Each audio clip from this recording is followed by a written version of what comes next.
দেখো অঙ্কটিতে বলা হয়েছে এদের মধ্যে বৃহত্তম সংখ্যা কোনটি। এখানে আছে 3 পাওয়ার 48 এবং 4 পাওয়ার 36, 2 পাওয়ার 60। এই অঙ্কটি ক্লাস 8 কিংবা 9 বা 7 অঙ্ক, ঠিক আছে।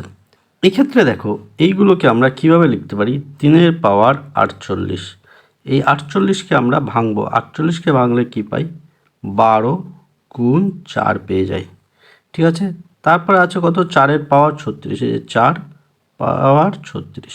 36কে যদি আমরা ভাঙি তাহলে পাবো আমরা 4 পাওয়ার, একবারে লিখি, এক্ষেত্রে হচ্ছে 12 গুণ 3 পেয়ে যাচ্ছি। এবং পরবর্তীতে আছে কত, পরবর্তীতে আছে 2 পাওয়ার 60, 2 পাওয়ার 60, 2 পাওয়ার 60 মানে 2 তো পাওয়ার থাকবেই, তার উপর 12 গুণ 5, প্রত্যেকটার সামনে কিন্তু সংখ্যা আছে, এটাই 4 আছে, এটাই 3 আছে।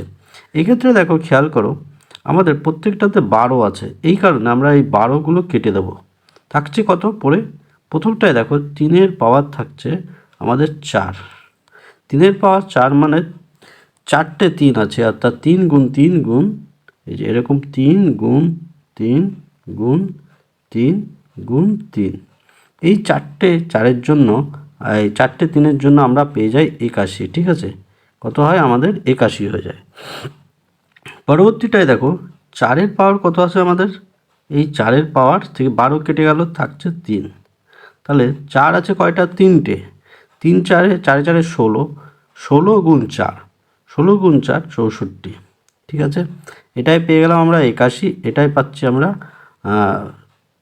64। এবং পরবর্তীটায় দেখো কত আছে, 2 পাওয়ার, এই 12 কেটে গেছে, 2 পাওয়ার আমাদের থাকছে 5, 2 পাওয়ার 5, অর্থাৎ 2 আছে 5টি, দুটো 2 যদি 5 থাকে তাহলে হয়ে যায় 32, ঠিক আছে। অর্থাৎ এই মধ্যে বলেছে বৃহত্তম সংখ্যা কোনটি।